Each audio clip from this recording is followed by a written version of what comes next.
Welcome back, folks, to the Get a Grip on Life podcast. On today's show, I have Liz Lewinson, an author, speaker, teacher, technologist, and feminist. But before we get to her, if you're listening to podcasts, it's probably because you like podcasts a lot, and a certain percentage of you probably thinks that they can start their own podcast. Well, I've started a lot of podcasts, lots, 5. That's a lot, and they're successful. And I'll tell you this, the production and technical part of it is so boring and ridiculous and takes up so much time that you should probably pay someone to do it for you if you're going to start a podcast. I hate to say it. Everybody thinks they can download an app and the next day they have the Joe Rogan experience. But unfortunately, it doesn't work that way. So my suggestion would be to go to getagripstudios.com. That's right. Scotty right here. He can produce your show. But for right now, we got Liz Lewinson on the Get a Grip on Life podcast.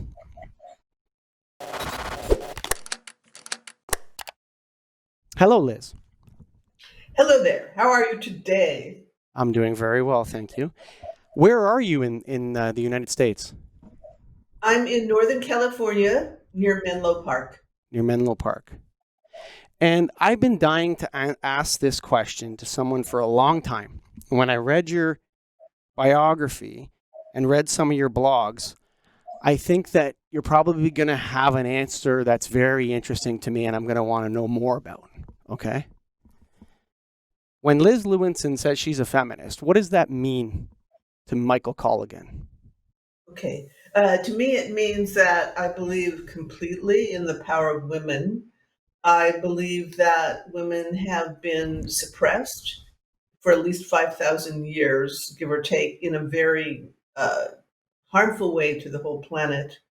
I believe that women have capabilities which even today are just being uncovered because for so many years, medical science, women were so heavily held down and ignored that they weren't even tested for all their capabilities until very recently.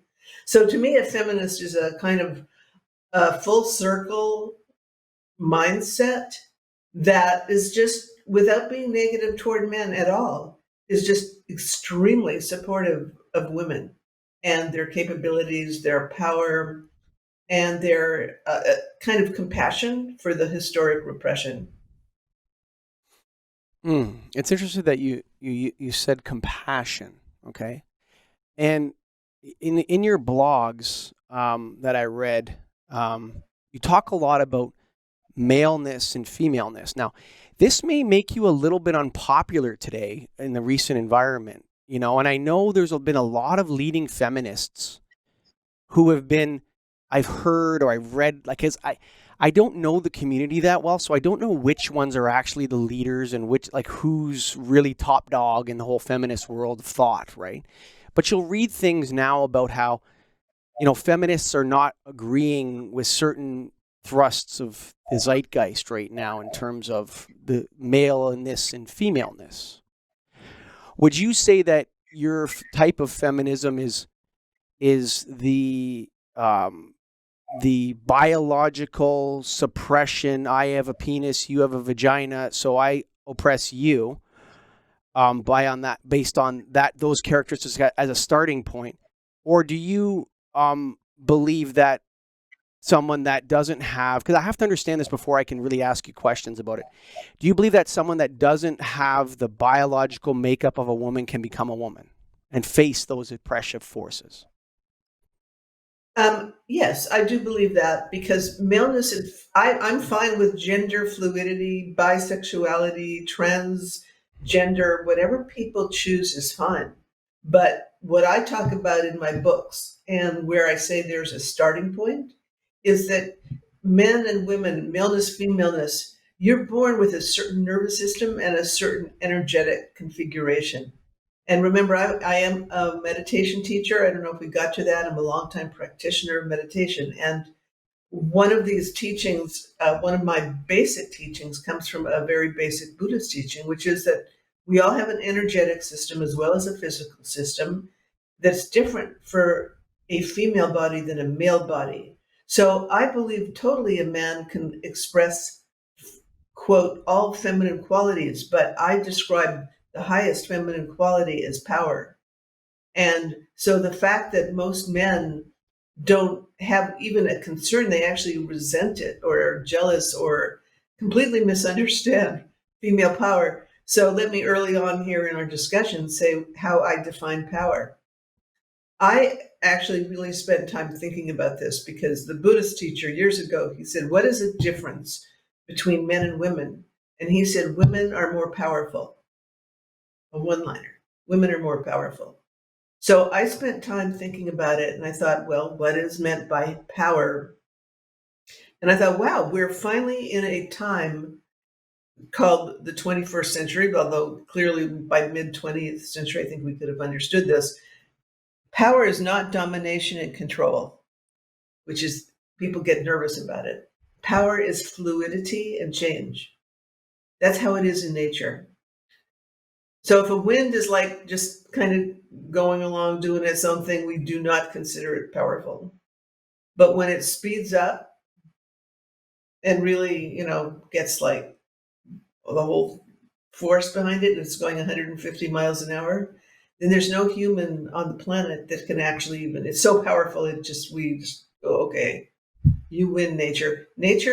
In nature, power is all about fluidity and change. Every phenomenon in nature that we consider powerful that you can think of, an earthquake is when the planes of the earth move, and all of a sudden a force is released. That's what nuclear power is. It is actually based on fission. You remember that? That's where I have to ask you a question, okay? Okay. Because I think you're 100% right, okay? Oh, good. In the fact that women are more powerful than men. I think, or women are. It's even higher than that. There is a feminine power and there's a masculine power. And I believe that women can have masculine power traits, and I think that men can have feminine power traits. But the female power is the creative and the destructive force.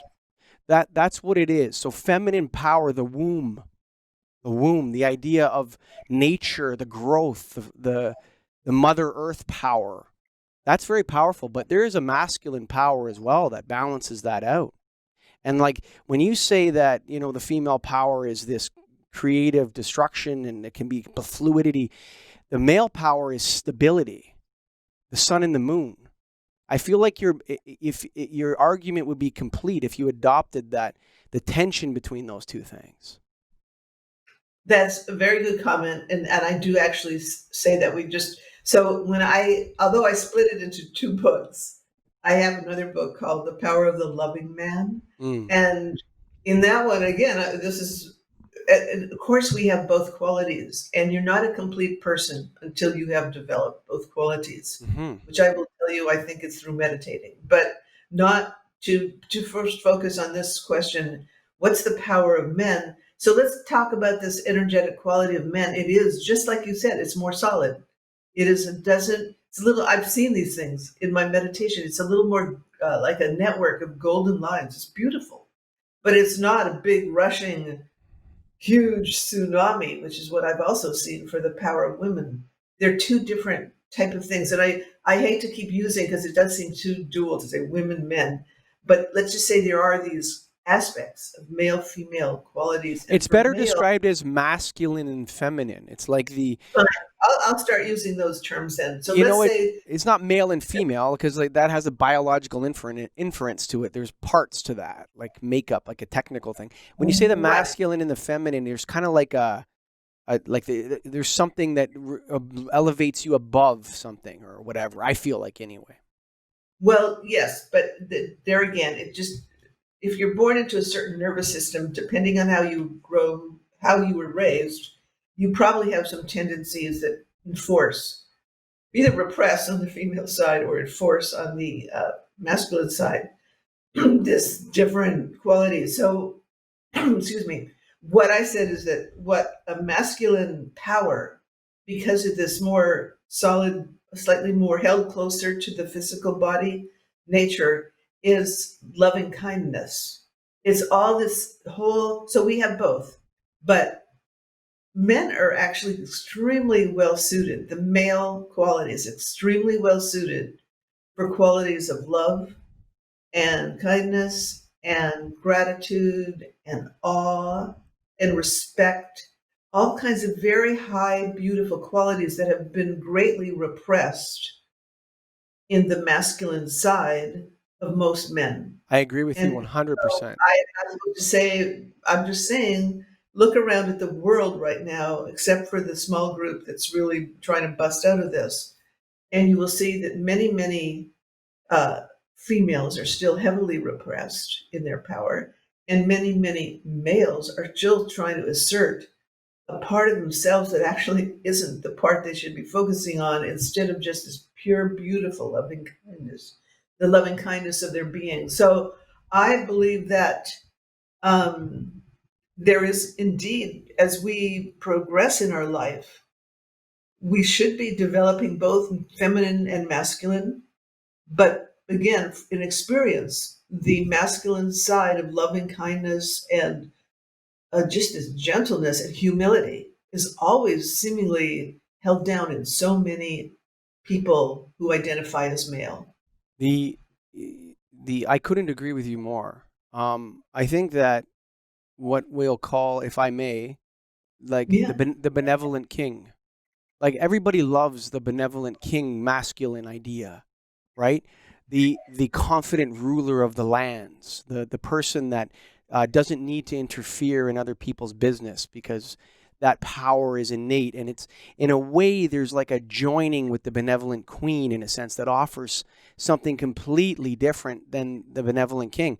But I would also argue that while there's this tyrannical king, there's this tyrannical male force that is absolutely rampant in our society right now. I would say that the there is a tyrannical male element at work in the world that people are choosing in a spiritual sense.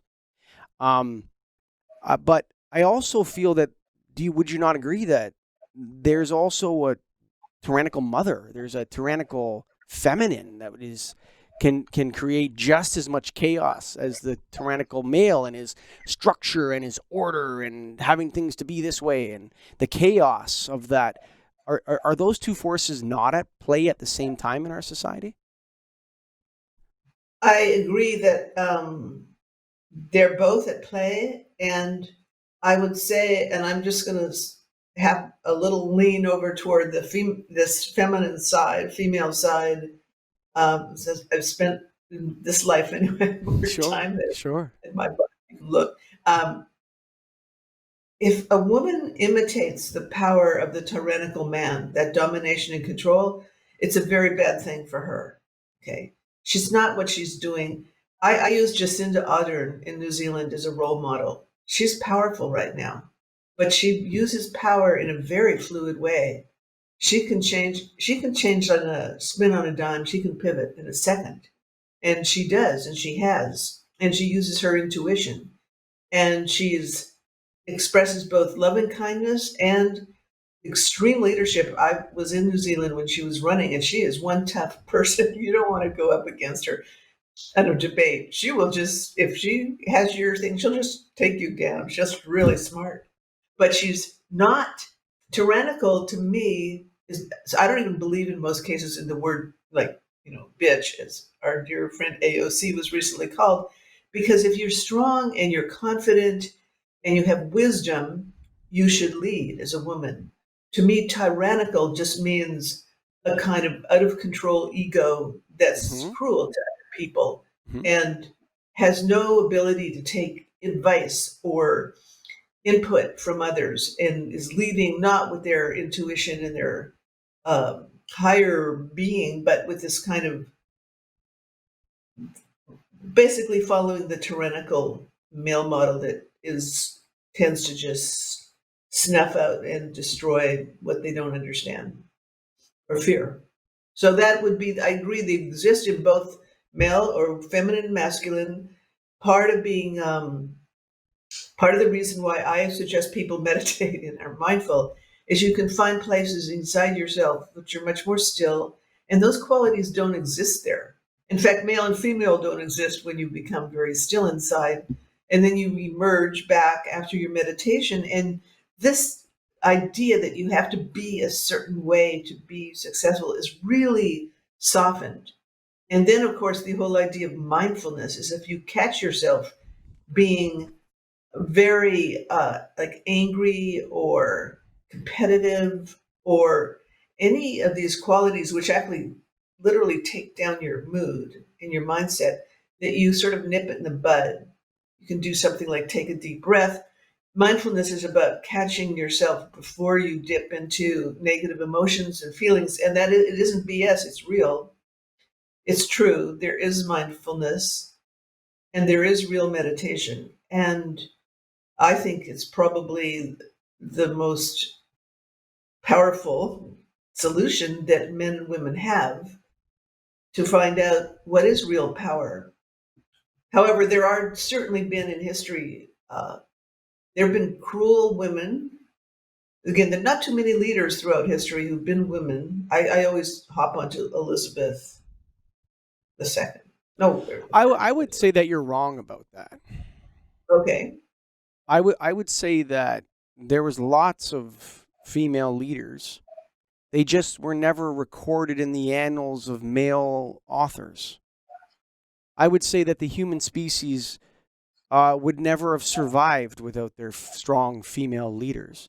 It's just men never took any notice of them, and never recorded in the history. They only recorded the sexualized women, the women that were involved, like Helen of Troy, for example, would makes an appearance, and Aphrodite makes an appearance. The seductresses of the ancient world are very powerful women, because in a sense they embody the only female power that men innately understand, which is sexual seduction, which is very powerful for men, on men. Men can be easily manipulated by women, very, very easily. And so the only thing you get in history for men, the history of men, which is what history is really, the history of men is that, man, you got to look out for those female seductresses. They sure cause a lot of trouble for everybody. We sent 10,000 ships over to Troy over that bitch, Helen, just because she slept with Priam or whatever his name was. And we had to go kill all those guys, and my brother died. And then there was this Aphrodite lady. She was pretty nuts, too, with her African charm. I mean, so that's male history. I mean, Right. am I going crazy here? But like, that's what we think of female power. So tell me what it is other than that. Because I think from my perspective, I think that's the most powerful feminine power, is the seductress. No, I have to disagree with you on that. Okay. It's just one power of women. So the description of a female energy body as it extends way beyond the physical is, you're right. It's like shooting fish in a barrel for a woman to seduce a man. Why? Because she's sending her energy, her sexual energy, literally Oh, yeah. out from herself into a man, and he thinks it's his ego. It's not. It's hers. So fine, that's understood. But Yeah. why? And I'm just so, first of all, the Earth is really old. And when I say for the last 5,000 years, I'm thinking, geez, that's trivial. The Earth is very old. If you're in Egypt, when they dig under the sand, they find a whole other civilization that's Sure. there. Sure. And so I think what's happened in the last 5,000 years has been an aberration. And somewhere along the line, I believe there were totally women's societies that were very attuned to the earth and the land, and the men and women were extremely harmonious. And there was no real issue about females being powerful and strong. It was understood that this vast extra energy body was helpful and it would be useful. But when you repress people for so long, generation after generation, and the only way out for a woman for centuries, and it's in the Bible, it's everywhere. The Bible, it was marriage. Now let's just say it's like a zero sum game. If you are in a little town and you over the, or even a big town, and you think your only way to survive is marriage to a man, well, you're going to definitely use your sexual attention to get somebody, the richest guy in town if you can, I because agree. you want your children to grow up. It's very practical. And For actually, this sure. is, yeah, if you look at the and then again the history. of women, you mentioned a few women. Yeah, I agree. There's a few women that stood out in history, but on the whole, we don't know who they, all the women leaders that were there are just starting to emerge. Usually feminist historians dig them out and they say, well, so and so really actually was the co-inventor of something amazing. It just never got into the books. It was literally only the man got the credit. So I think, yes, there's tremendous, always has been, but we want to raise a generation, and I think what's happening now is many women are getting that you don't you well it's like an old expression that says you cannot be what you do not see.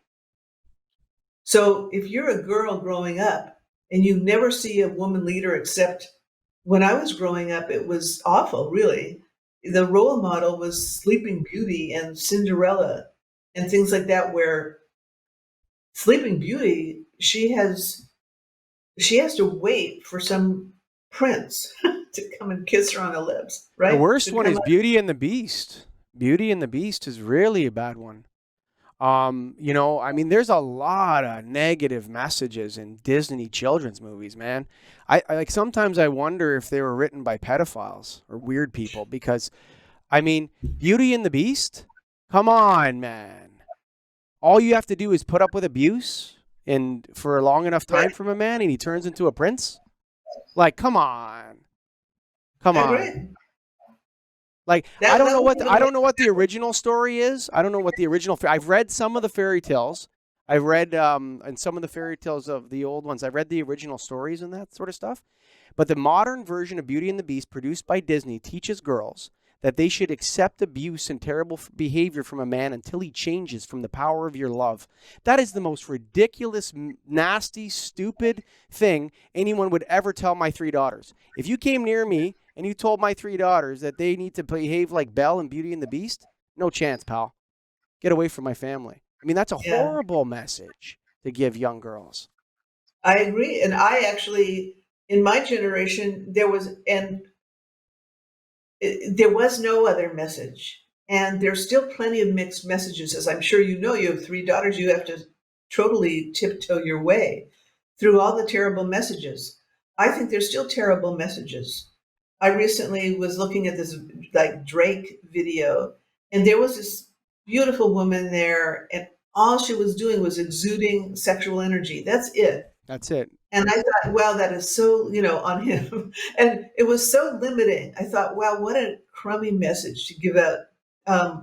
I'd like to see every single girl get involved in STEM, science, technology, Sure. engineering, develops the brain, gives them a fabulous income, and then they don't need to rely anymore on their sexual energy. They have it, okay? And that's part of the power of women. It's not just the womb. The sexual energy of women, now that it's finally been measured, is like at least twice that of a male. And there's multiple orgasms in a woman. There is the capability for childhood. That's one of the other evidence of childhood. I mean, of the power. But we're talking really about, well, there's a tendency in human nature, not just so anybody, and that is to destroy what you are threatened by. So if you're threatened, if let's say men are threatened by the power of women, somewhere long ago, there was some kind of a switch. And that's what some books I have read talk about, switch. And it was obviously not a very good one, but it happened. And then the female civilizations, matriarchal, just got stamped out and got completely superseded by the male power structures for many, many thousands of years until recently, where now women are starting to come up a little bit. And when I go on Instagram, I just see so many messages about we're powerful, we can do it. We're really we're not going to let a man abuse us. We believe in ourselves. You don't have to go far. Just look on what women in our 20s are writing right now. They're trying to find their way into their own being and power levels. But are they are I don't want to like I don't know how to express this, but from a father's perspective, from a loving father, I love my daughters. I'm a light bulb salesman. I don't teach at the university. I like to read a lot of books. But I don't think women are happier in 2020 than they were in the past. I think they're less happy. And I think it, especially teenage girls, I think they're really struggling right now. And I think the message is so obviously mixed up and muddled and back and forth that it's the worst it's ever been. And that doesn't mean that they're not financially. I think financially, yes, there's been progress made, but just looking at what young women are exposed to on Instagram and TikTok and these things and the standards they're being asked to like live up to, and the songs with "look at that butt, look at that, look this kind of stuff," and all that matters is how their body looks. I think it's worse than ever. Mhm. Um, I can't disagree with that because we're bombarded with more media than ever. And I think this is my point that the true message really hasn't gotten through.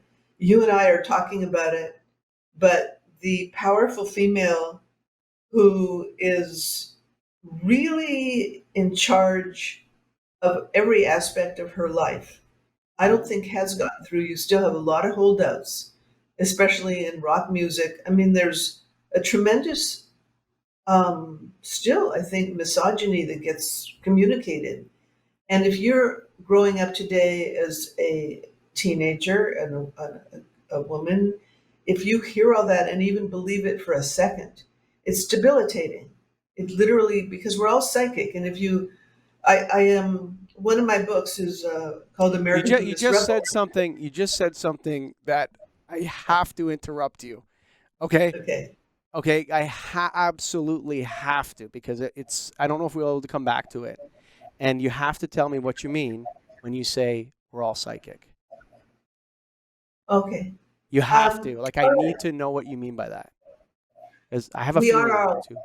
all human beings actually have the ability to pick up thoughts and feelings of other people. So when you, it's just a natural quality. It's partly because we have that energy body and it's more fluid. So you can be around somebody angry and depressed and actually pick up those feelings. They're not yours. My this original Buddhist teacher I studied with, he said 90% of the thoughts you have are not yours. And if you are actually one of those people who watches a lot of TV, listens to a lot of stuff, it's so easy. And also, really, what you read from the internet and social media, you can easily feel what other people are feeling. And actually, the more you meditate, the more sensitive you get. But he said our minds are like radio transmitters, and you can be thinking thoughts about someone who's all the way around the world, and they can feel those thoughts. We are psychic transmitters. We just don't necessarily always become aware of it. And when you become aware of it, the good news is you can actually become a lot more of a kind of empowered warrior, because you can say to yourself, I'm feeling this feeling. Is this my feeling, or did I just get this from reading the news? So when I first started reading COVID stories, I actually felt so much fear. I got into a panic mode, which is very unusual for me. And then I realized I was getting it from reading the news stories, that there was a certain spin on it that I was picking up on. And when I saw that and realized that, I thought, well, back to mindfulness. I want to be a capable person who generally is emitting positive vibes, because I think that helps the planet, because we're all psychic. So therefore, I shouldn't be getting sucked into this really negative mindset that I'm reading in the news. I cut down my news intake. I was doing regularly news, and I'm fine. I take enough news in to know what's going on, but I don't buy into the fear side. You know what the funny thing is, and it's interesting that I've also had to cut off my news intake because I don't know what I am, but I can feel energy from people, and I can feel stuff. Like I spend a lot of time in what you call meditation. I call it something different. Okay. But I know what it is you're speaking about, those places that you're talking about where you can go and where you can find, like you can almost witness yourself in a way. You're separated from the body in a sense. For me, I call it prayer. And in that place is a deep humility. When you pass the humility, you get to a point where you're actually, all you feel is compassion for yourself. And then that compassion starts to go out towards others. And people can really cultivate this. It's something that can be cultivated. It's real. It's powerful. Um, when you say psychic, or when you say that you can feel people's energy and you can send it across the world, I totally believe that. I think it's kind of like, I think I think we're actually going to find out what it is. Like, I'll tell you why. I'm in the lighting business and I do a lighting podcast. And what their scientists are discovering about light right now is that we're kind of like fish figuring out that we're in water. All of our other presuppositions kind of have to fade away for us to really understand what light is, like the energy of light and how it affects the earth. And I think in that, that's where they're going to find out that people are connected in these fields and that they can feel one another, and that the energy system that so many people talk about and religions talk about is true, and that they're going to actually discover it. But I don't see how feminists get to capture that. Isn't that available to the masculine and the feminine? Or Yes. like, I feel like Yes. you don't, like, women don't own that place. That's not a feminine No. place. No. Being psychic is for men and women both. There's no difference in that. Women tend to be a little bit more intuitive because of this. Uh, unless you okay. So a healthy female energy system, actually, if you can see, it looks like a butterfly's wings. It's vibrating rather extensively around the physical body, and it's also quite sensitive, more sensitive to anger and harm and Mm-hmm. negative emotions than a more held and solid um, male energy body. So both are psychic because they're energy bodies. Both are equally, you can be very psychic as a man. The more you meditate, the more psychic you will be because you're becoming a little more fluid. You're actually extending that energy body with, often starts out a little closely held. You're getting it to be more fluid and so rigid, and you will be very psychic. So your psychic qualities are accurate, and everyone is psychic. I did not mean to imply that this is a female only Okay. quality. However, again, tests have shown that women are more intuitive so far. So far, the reason I think that's true is men in their minds have drawn tighter boundaries around who they are. This very small definition, emotionally particularly, of the range of Mm. emotions. So that would limit your, if you more you believe that, the tighter you're going to be. Women haven't had that luxury because they've been, again, in general, been sort of suppressed in so many ways that they've gotten used to just sort of, if there's a little hole in the dam, they'll go out as far as they can through Mm-hmm. that one opening. So no, everyone is psychic, and we're all influenced by the thoughts and feelings of others.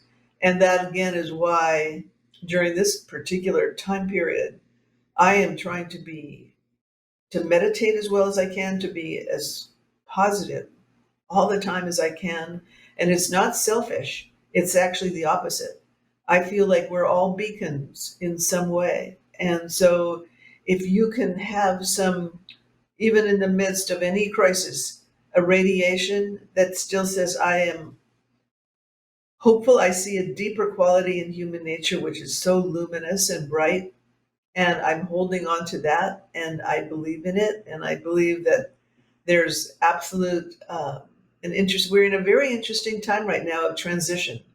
I just heard last night someone who's an astrologer who's said so many things are coming together right now, and literally now being now till about April of next year, where there is so much transition in all kinds of forces.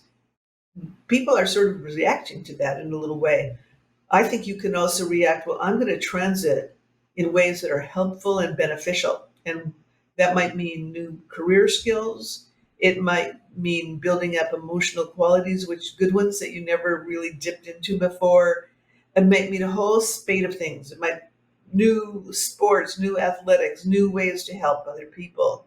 There's so many ways. And so Did you there's say time of transition waves? Did you say waves? ways.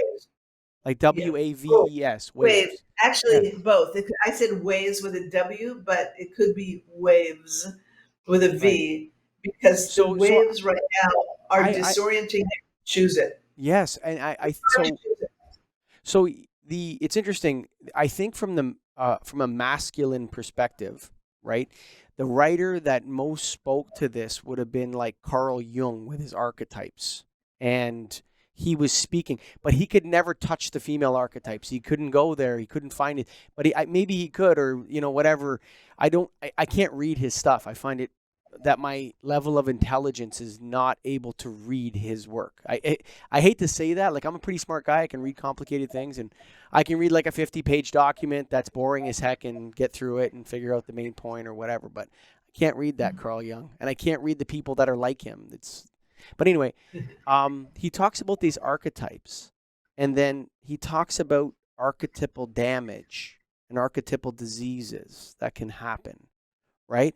And then you look at like social media, and you look at that and you say, like, you go to Instagram, say, or one of these websites, and you see female, uh I don't know what to do it, like what to call it, like, um it's like the ultimate place of vanity and wrong stuff, you know what I mean, wrong messages, right? Mhm.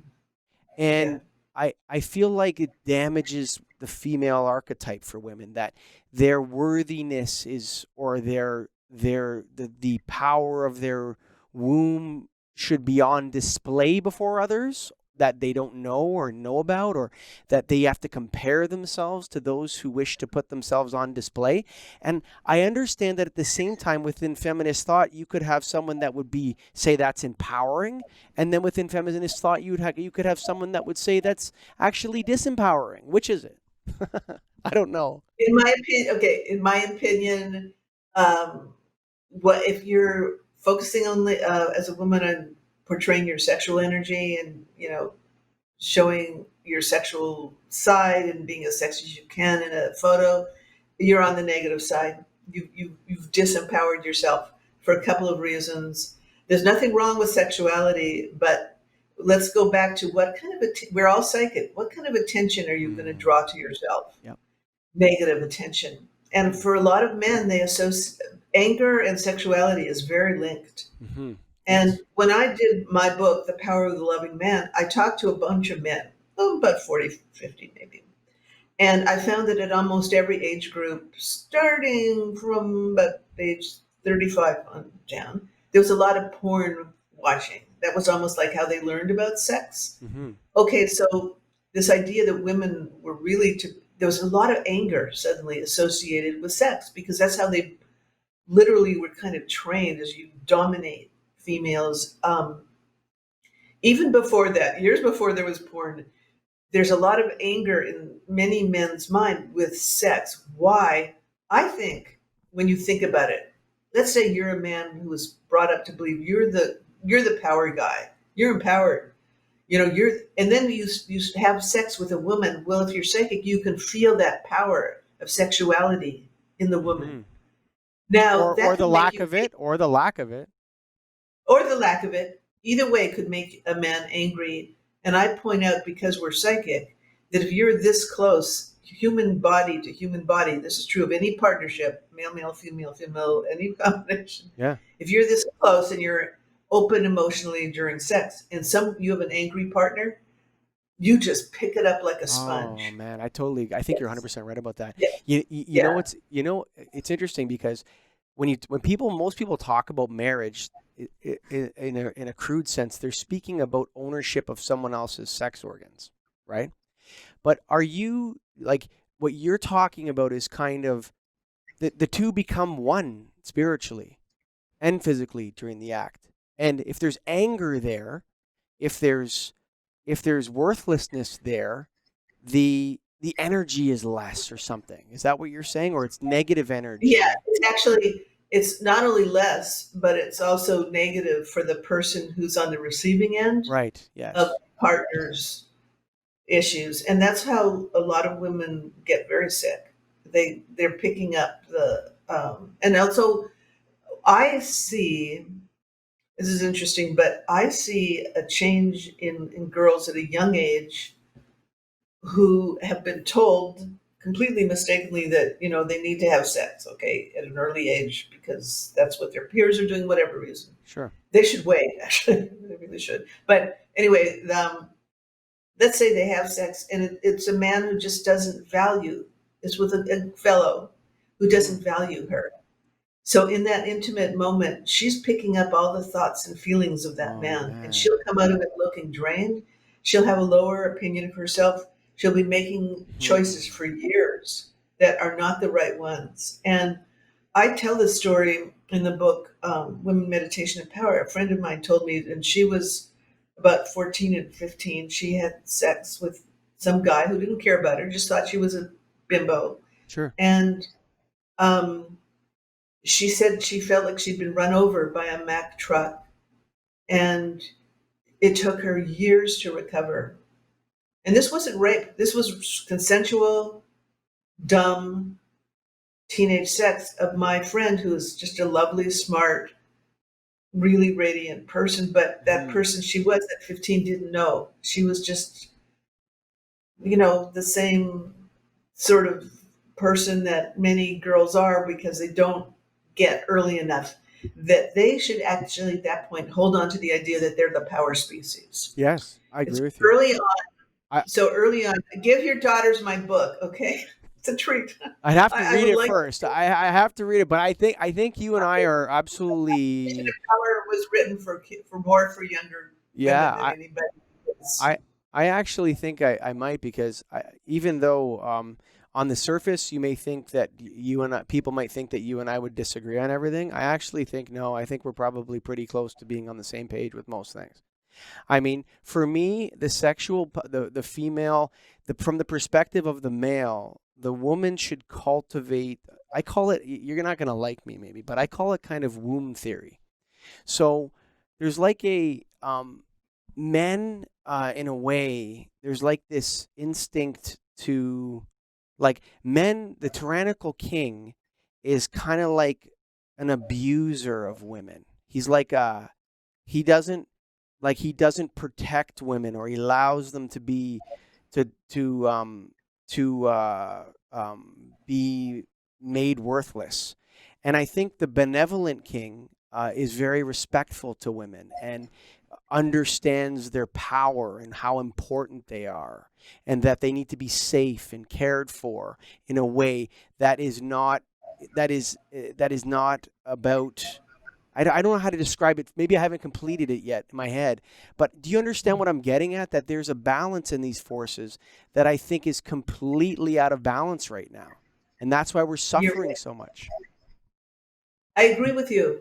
And that's actually what this Buddhist teacher said years ago. We would agree with you is that the reason the world is so screwed up, the fundamental core, the whole imbalance we're seeing today is the imbalance between uh, feminine and masculine or male and female. If you suppress the female so that she is not expressed, so she's left out of politics, economics, religion, education in many cases. If you do that repeatedly and don't allow that female quality to be truly in leadership positions, you throw the world off balance so badly that that's what we're actually seeing today. So I feel that if I were to define my, you know, really cool role between men and women, again, I'm going to look at, and if you haven't checked it out, Jacinda Ardern has a very nice masculine male partner. They aren't married, they have a kid. Oh yeah, yeah. And She's not married to some weird, like, so he looks like a good guy to me. I mean, Yeah, He has a fishing show. That's very new. In New Zealand, they have fishing shows. sure. Okay. He has a fishing TV show, and it's very popular. And so he's a celebrity in his own right for going Hmm. fishing and catching a lot of cool fish. And but his role, I never feel when I look at them. If I we're psychic, you can check, you can feel things even from a photo. Mm, When you look at those I two, agree. you feel he's supporting her. He Hmm. is allowing her. He doesn't care how powerful she gets because it doesn't diminish him. He is like her. He's covering her back essentially in an emotional way, and he, I'm sure, is a friend, a companion. He is in charge of his own TV fishing show. He's got his world. No, I'm serious. It's not a competitive situation. And I feel that that's also a role model because to me, a courageous man will allow a woman to keep expressing new levels of power, earn more money if she needs to, get a higher title, um, you know, take new sport, do things that he's not doing, and still feel totally okay about it and be a really funny, nice, kind person in his own way. And they have a compatibility on that level. So, and he should be exploring the power I'm talking about. So I don't want to leave But that off the table. why would men be intimidated by that? That doesn't sound like a big deal to me. I mean, like No. what I don't understand is like for me when I look at that sort of thing, um, whether she's the prime minister of New Zealand or not, um, I don't think the approach to loving a woman as a man should change. Um, just because your wife is not the prime minister of New Zealand, which is an excellent role model, and people can look at her and say that's a good female leader. I would just say that's just a good leader. Actually, that doesn't matter that it's a woman that's doing it. It's like there's a lot of female scientists in the lighting business for some reason. Okay, there's lots. It's like 4 to 1 for every male scientist in lighting. There's 4 female scientists. And I had a futurist on my show, and she challenged me and my co-host to name female scientists, and both of us right away named 2 female scientists, and she and asked her if she wanted us to keep going. Um, but she said that's the first time men have ever been able to do that. But what I don't understand is like I don't think that the eminence of the woman dictates the treatment. I think the treatment of the woman allows the eminence to grow, if that makes sense. Well, it does make sense. Again, I'll just stick with Jacinta. There's, I'm sure the is that she apparently grew up in a family that said to her, "You can do whatever you want. I mean, you can be whoever you want to be. There was never a restriction." Hmm. And so I think that uh, I will say New Zealand is a much more sheltered environment, and still, so she. Um, but I think that I just think it's very rare for many men, female leadership pushes buttons. And I did read the story of what happened on the steps the other day when um, this congressman called AOC, was it Amelia, or her, I know what you're what's talking her about. full Yeah, yeah, yeah, yeah. yes, I know the congresswoman he told me actually speech. he kept insulting her in front of a lot of people and a reporter, and ended up calling her a fucking, I don't know if I can say that word, a bitch, an Yeah. effing bitch. Okay, so it You, just you, like burst out of him. It you, burst out of him. I don't think he planned it. And yeah. I mean, that's not I think that's not that's not that's in honorable. response to what we're saying. Here's a That's not powerful woman. that's not honorable though. Like here's the problem. Okay, like the fundamental problem with the way that I think people look at things like this. Okay, um, the idea that somehow it's become the norm to think that the average man, like who's out there, what he wants is to womanize, and that is what men are. No, that's actually a very, very negative male archetype, the womanizer, actually. That person the person that forces sex on women or lies to them or does things that manipulates and is not honest, that does stuff like that, that's a very negative male archetype and needs to be discouraged out of boys from a very young age. You need to start saying that you can't be a womanizer. That's not a way to be. The other thing is that um, this idea of equal treatment, um, you know, there's certain ways that people shouldn't speak to one another, no matter what. And, that's a violation of that. So while I think that, while I think that it's wrong, I don't think that's the masculine. I think that's like an anti-masculine behavior. It's that I think what if this is what I'm saying, your brand of feminism wants to get rid of cowards and womanizers and people that hurt women. No, I mean that's what I see.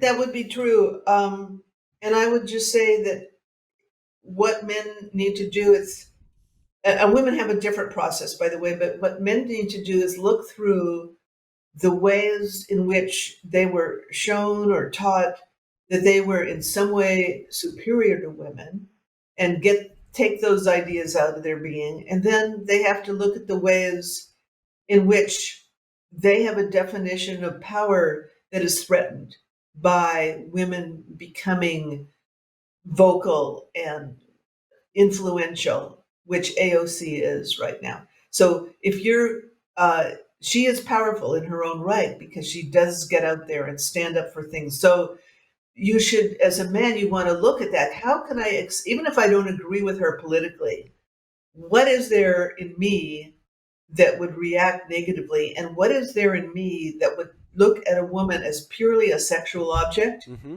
and actually, run my eyes up and down her body? That whole Mm-hmm. really, to me, that's just a negative, Mm-hmm. bad mental programming because Mm-hmm. I think then you are turning somebody into an object Mm-hmm. and you're turning somebody into something that's less than they are.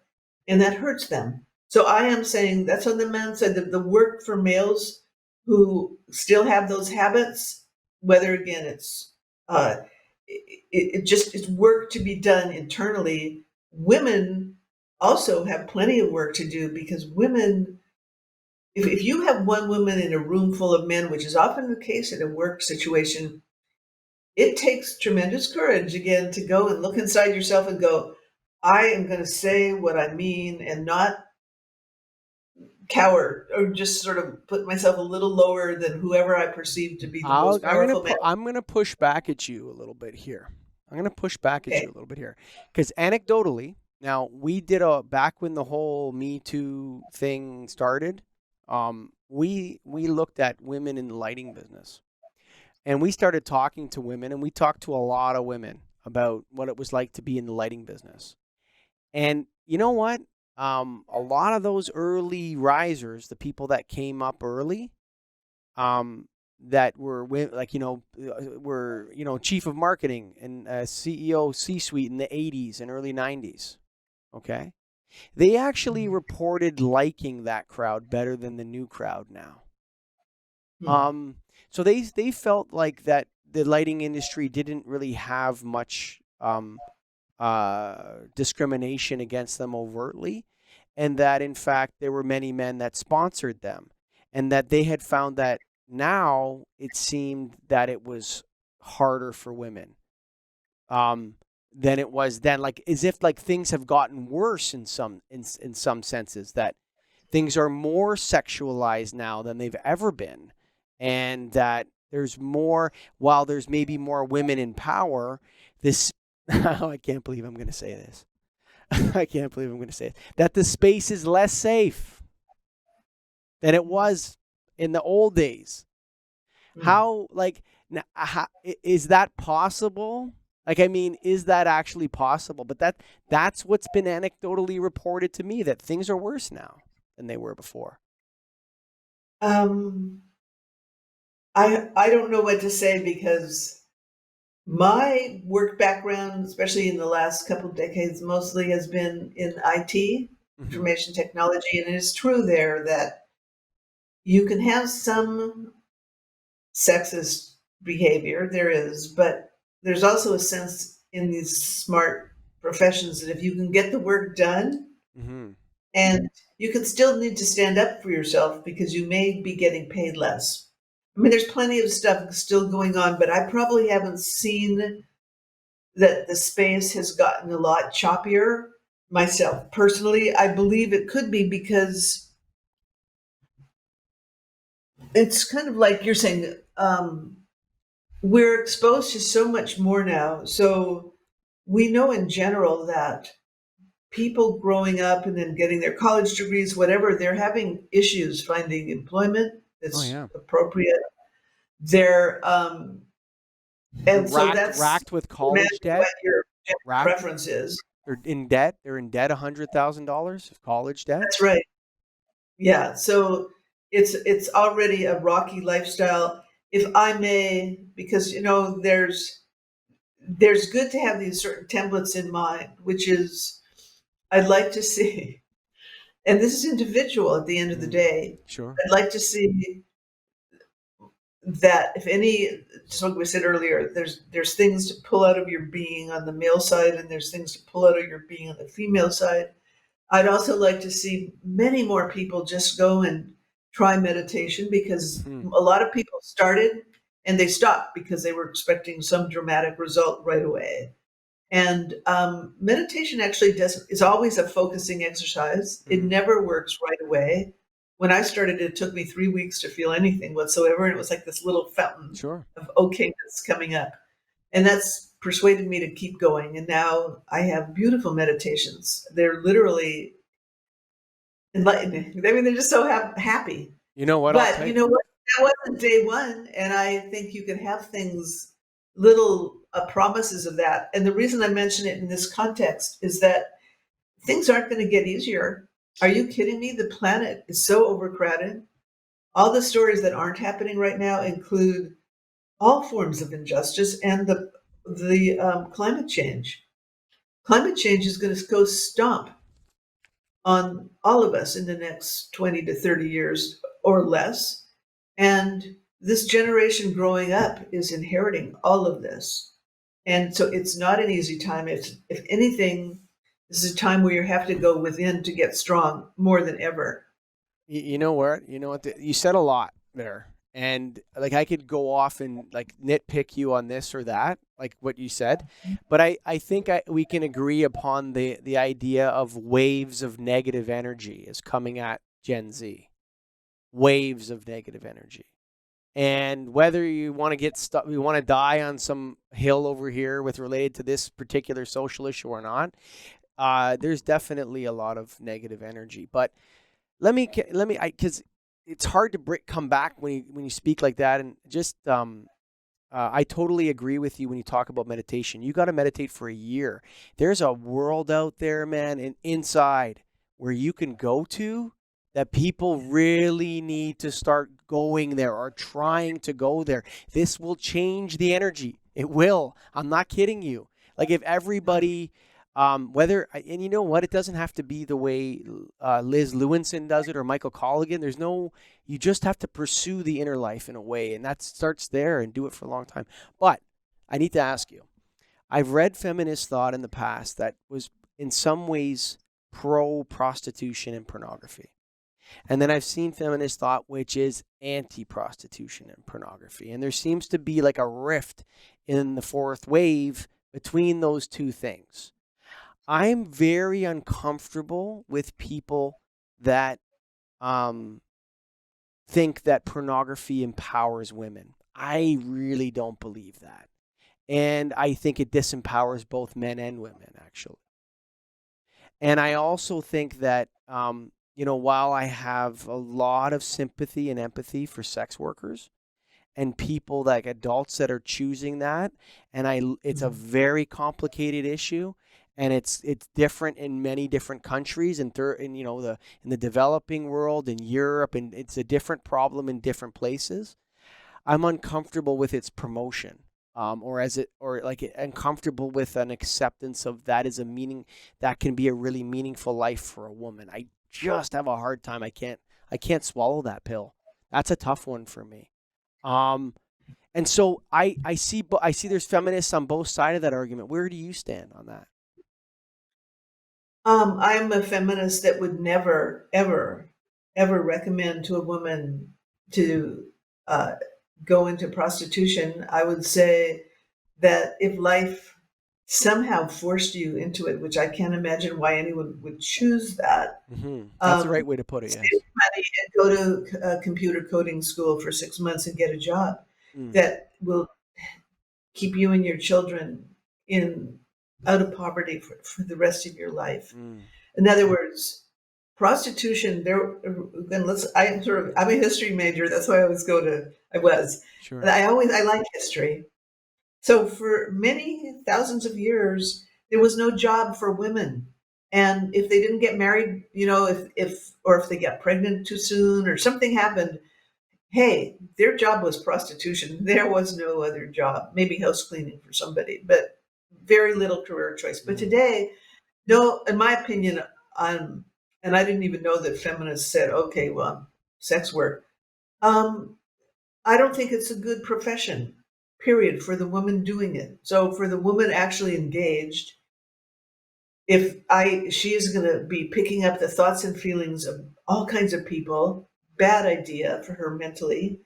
And if she looks around, there's plenty of help. There's actually the government and all kinds of agencies out there that say, if you're in this profession you don't want to be, there's places to go for help because what you want to do is get enough money to get back to school and get into something that's valid.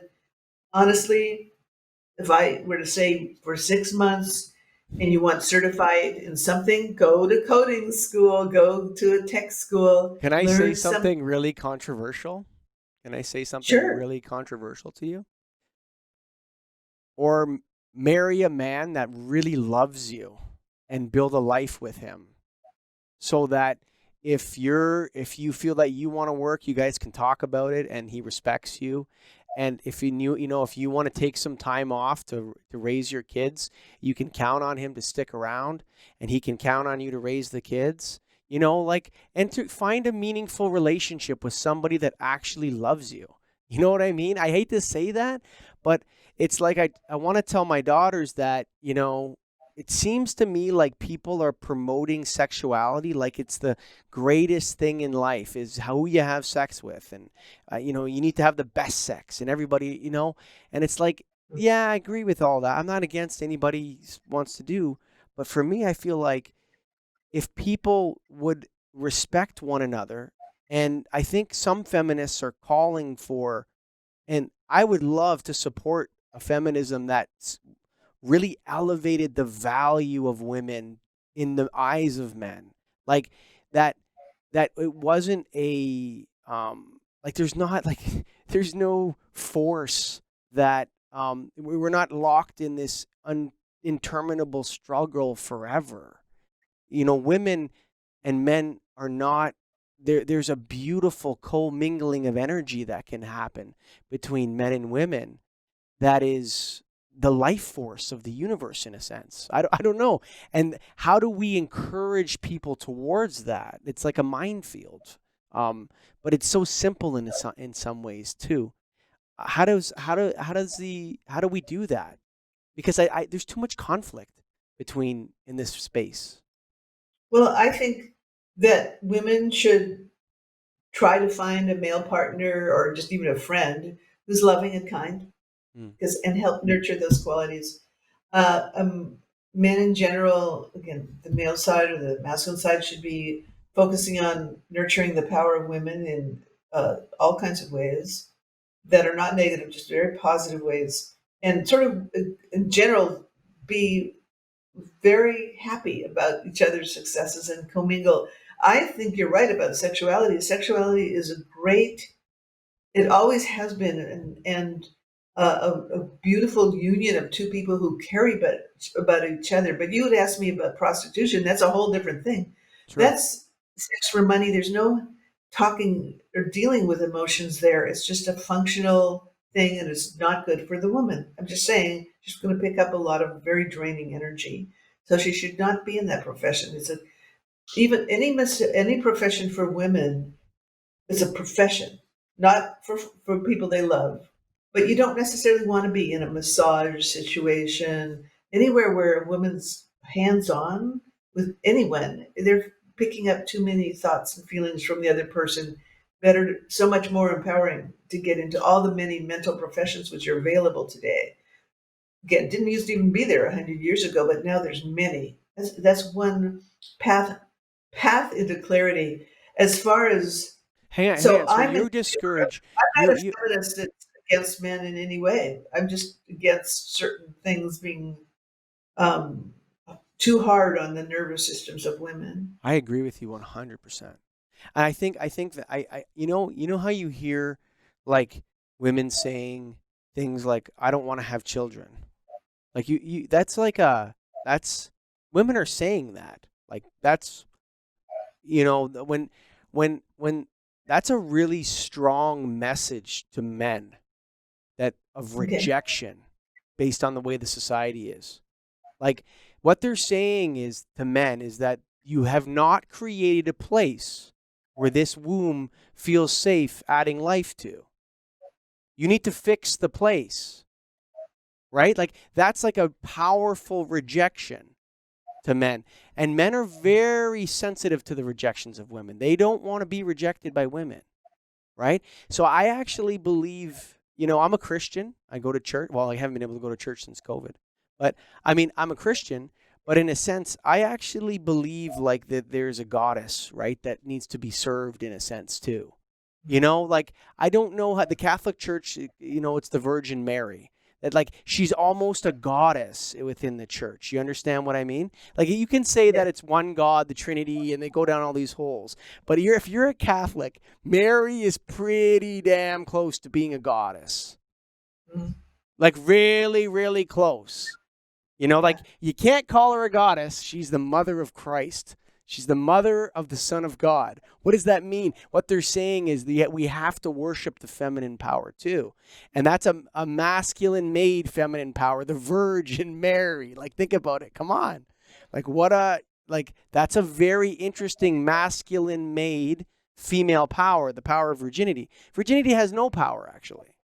There's no power in it. It's just there's like a purity in it that that wants to be claimed or something. But I think that the power is in the womb. Yes. I think the power is in the womb. See, here's the thing. So I never had children. And I made that choice when I was in my early 30s. I thought, because I always wanted them. And then I thought, wait a minute, I'm not sure I do want them. And I really do want to, and it's no conflict, but I have pursued a spiritual path. Hmm. I have never missed having children. I've even had women come up to me and say, you didn't have children? And then they'll say, "Lucky you." I don't know why they say that. It's just because it's hard. All lives are hard. My life is no less hard than a person who had children. It's no different. It's just that you have to love in a different way and be giving back to the system in a different way. To me, that I'm not. I'm also not a Catholic, and I didn't grow up in a Christian family, but I've always had a lovely feeling about the Virgin Mary and about Jesus. It's like one of my wonderful things in my life, to be honest. So I've always thought to myself, I don't think she was a virgin. But anyway, that was beside the No, we point. could. You know what? We could discuss that. Like that's actually a fascinating topic to me, because and there's like anybody who's Catholic that hears me say what I'm going to say is Yeah, gonna like rip me to shreds. Like how could you say that the Virgin Mary wasn't a virgin? I actually think the story, like if you believe that the angel of the Lord that came down and impregnated Mary was like a spiritual force rather than a real person, I think that you're missing the whole point of the story. Do you understand that? Like, yeah, the that God used like he doesn't work outside of the realities of the universe. Okay, Who knows what they meant in the ancient script when they said the angel of the Lord, right? The angel of the Lord. Like, what an interesting concept, right?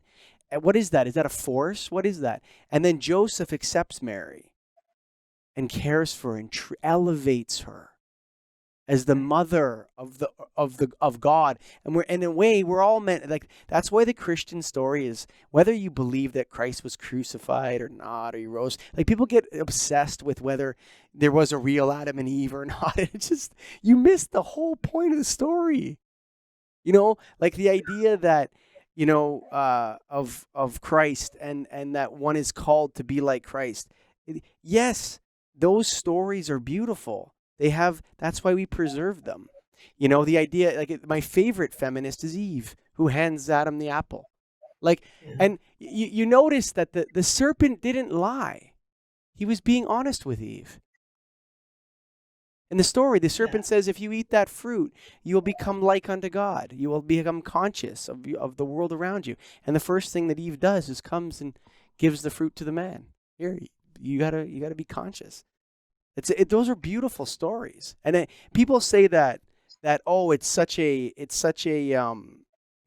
anti-feminist tale. Oh, Eve is the evil one.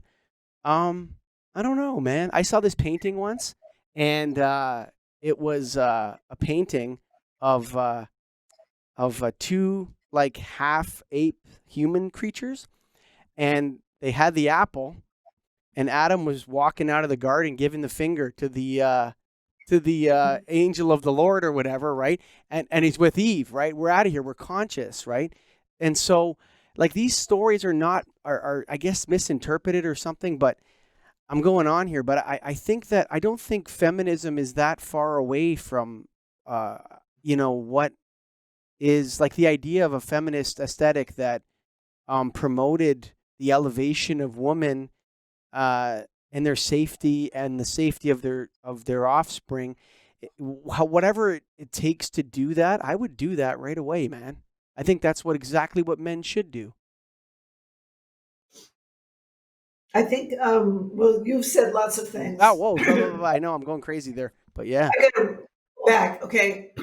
I believe, first of all, I want to tell you for a fact that I believe that Jesus was crucified, and that was a big, stupid mistake, wasn't it? Okay.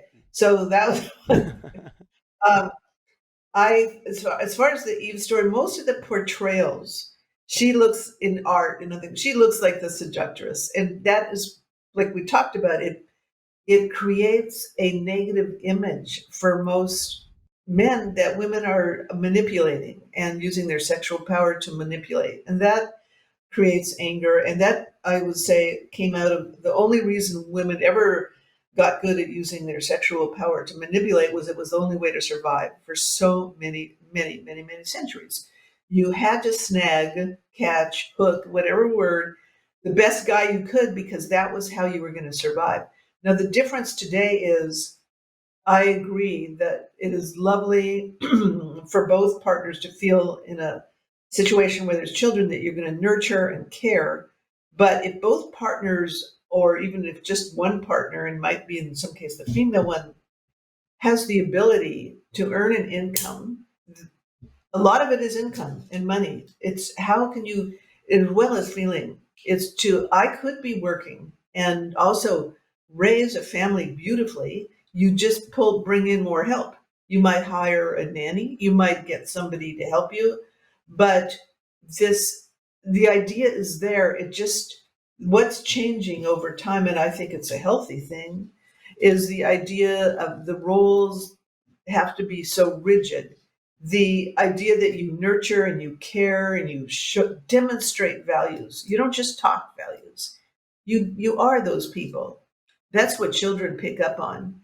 If parents are making themselves stay together for some idea, but it's an unhappy marriage, and uh, you know, it's just, there's nothing loving going on. That's a very tough role model for children, and they don't grow up too well. So I think the main thing is that, and I feel that feminism is right in every religion or non-religion, because The portrayals of women, however, have been kind of negative and limiting. And I had a shocking moment because I didn't know this, although some people are starting to write about it. I looked up online when I was writing The Power of the Loving Man. I wanted to get quotes, and I looked up Aristotle, what was his view of women. Did you know this? That he actually wrote, women are inferior. It's in writing. He said they should be given less food. He described them as, cranky, and he said they should not be educated. Just don't Well, I mean, educate women. this is a guy who thought the highest value in the universe was the knowledge of geometry. So, I mean, I don't really like the Greeks started things off. They started thinking about stuff, but the overemphasis on Aristotelian thought. I mean, you should know it when you're studying philosophy, but there's a lot more powerful philosophers than Aristotle and Plato.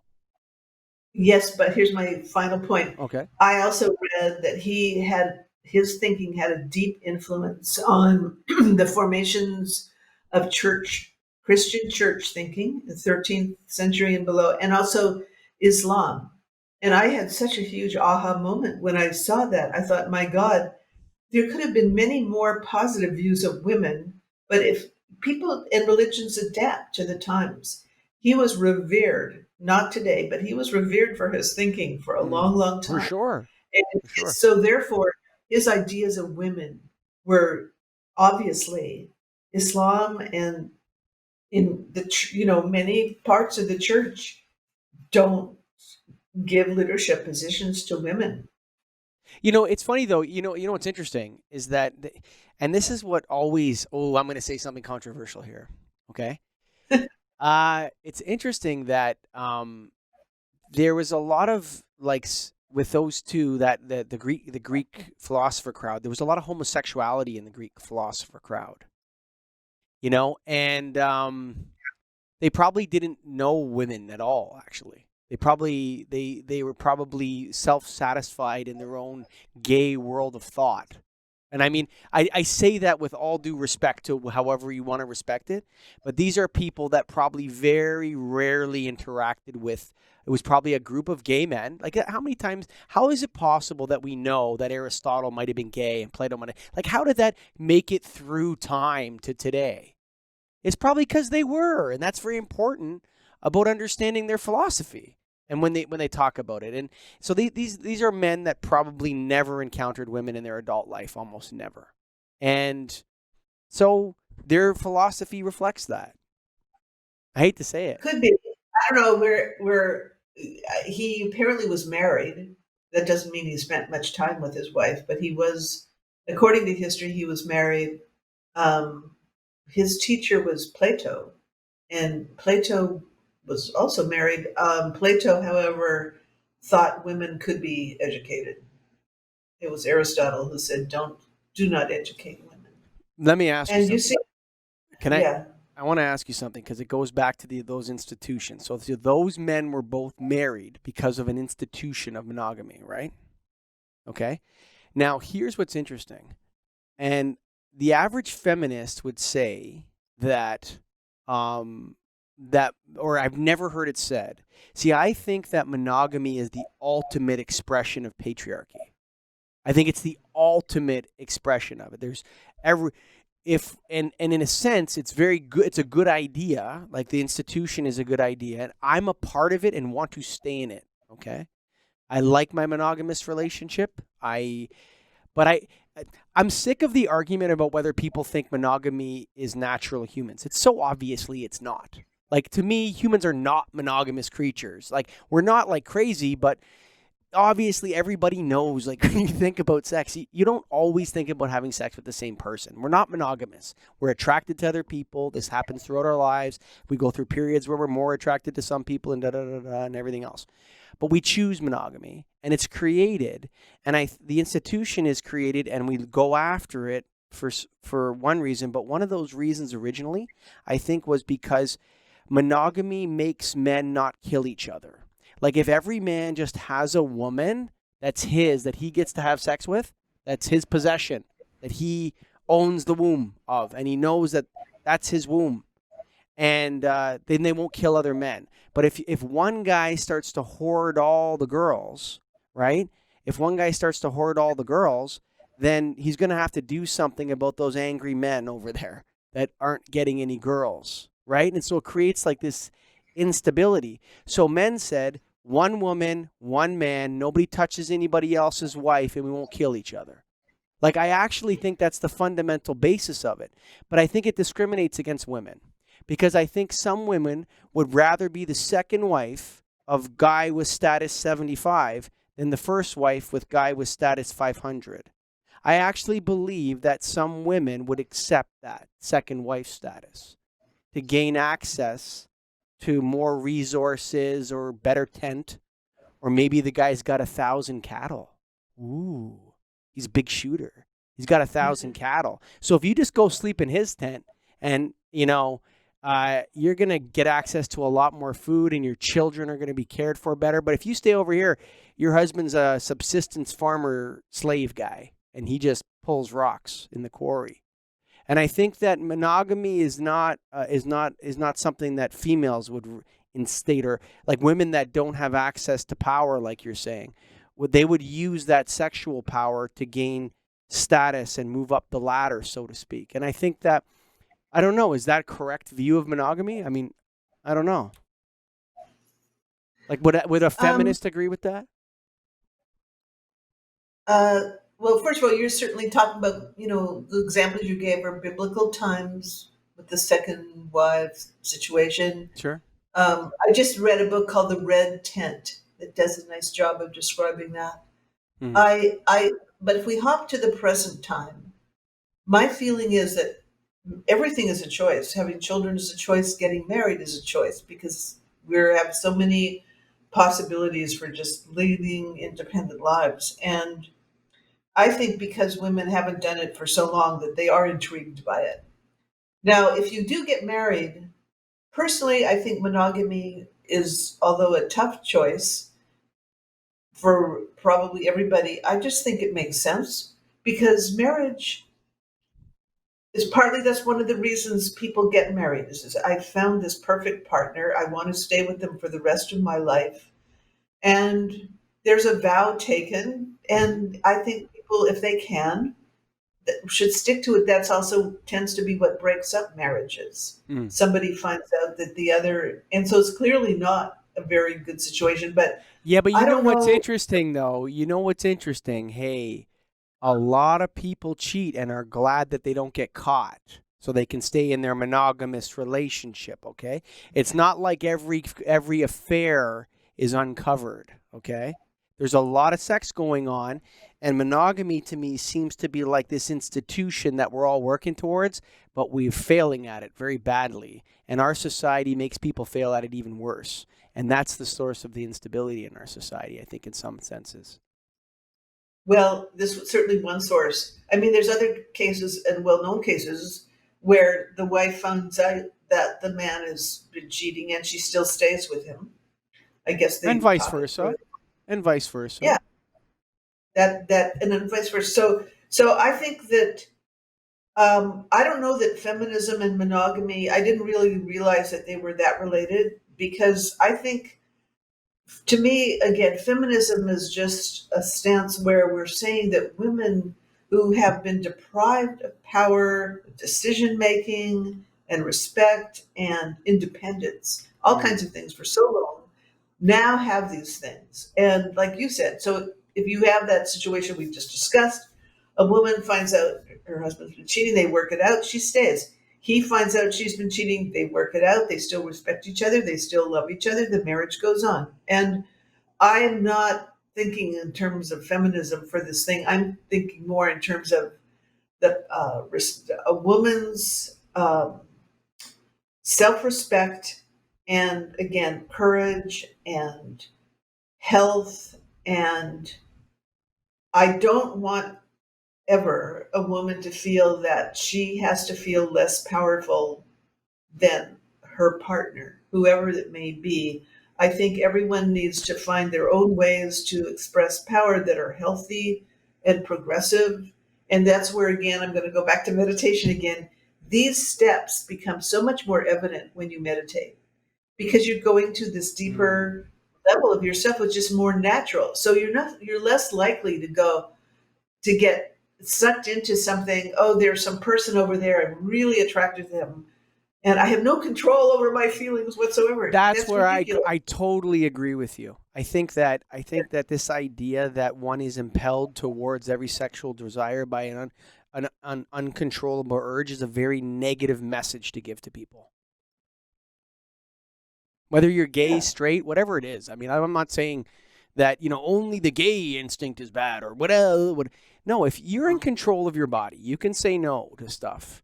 And that's where the problem with alcohol and drugs is. You have the whole campus situation that's going on is because it's just like, it's because there's a lot of booze involved in all of those things that happen. Like what's the problem here? Is the problem here, that that underage drinking or excessive alcohol consumption here that's making people very vulnerable to their instincts? Maybe. You hear Yeah. about this campus stuff and everybody's drunk. It's like, well, Yeah. okay, I was drunk and this guy was drunk and then this crazy thing happened. It's like maybe the alcohol is the issue. I don't know. I see, that this idea that sexuality is encouraged, or the exploration of multiple sexual partners, or like sex is it's a wonderful thing, but it's also a dangerous thing that can take people down. Well, for the reasons I explained, because you pick up the thoughts and feelings of your partner. Yes, the negativity, or the So there's spirituality. nothing wrong with sex. It's just do the physics of it. Two bodies are this close together. And the woman is female body is more sensitive. So she's going to stack up those negative feelings. So if this guy is thinking he's just, whatever, if anybody is feeling either partner is just say, I'm going to just manipulate, I'm in a lousy mood tonight. I'm going to just try to feel better. I'm Sure. going to not care what state of mind I'm in. I'm not going to even try to enjoy this. We're just going to have some sex. The other partner is likely to get drained and not feel good afterward, and could be days and days afterward to get back into their usual mind There has state. to be an So element if of alcohol is involved or not. there has to be an element So, of attraction. There has to be. well, um, I hope so. I hope so that there is. I think in some cases it can just be habit, and I think that we have the society now where birth control is so widely available. And did you watch that series Fleabag at all? No. It was pretty horrifying to me. The very first episode, it was on Netflix. Fleabag, who's a woman, I guess she's supposed to be in her late 20s, I guess, maybe very early 30s, but she meets this guy through the internet. He comes over to her house. He's attractive. She's like nice looking. There's this interesting moment of acting where they're so relieved to see each other. They actually go immediately. They don't even know each other. The scene is they go immediately to bed. And of course, they have sort of weird sexual encounter. And then he leaves and she'll never see him again. And that was the scene, the opening scene of the first episode, because then it just shows how her mental health is already not too good, but she's already got the self image of a flea bat, basically. Yeah. And I think it was supposed to be very funny, but I didn't find it funny. I found it sad, and really so sad, so pathetic, because to be relieved that you found somebody that looks decent isn't a reason to Well, then go and have. ladies, if you're listening to this, I need to explain. I think it's important that one of the things that maybe someone didn't teach you, but a man is actually entering your body. Like he's entering your body and he's depositing something inside you. Now you may think that's only technical. It's only a technical thing, and it's all about pleasure. It's all about pleasuring me, and I feel good after, or whatever. Maybe I get a dose of some chemical gets released that I need and makes me feel better or whatever. But he's leaving you with something inside you, for sure. That's right. That's right. It isn't. I actually say that in Women, Meditation, and Power, that book.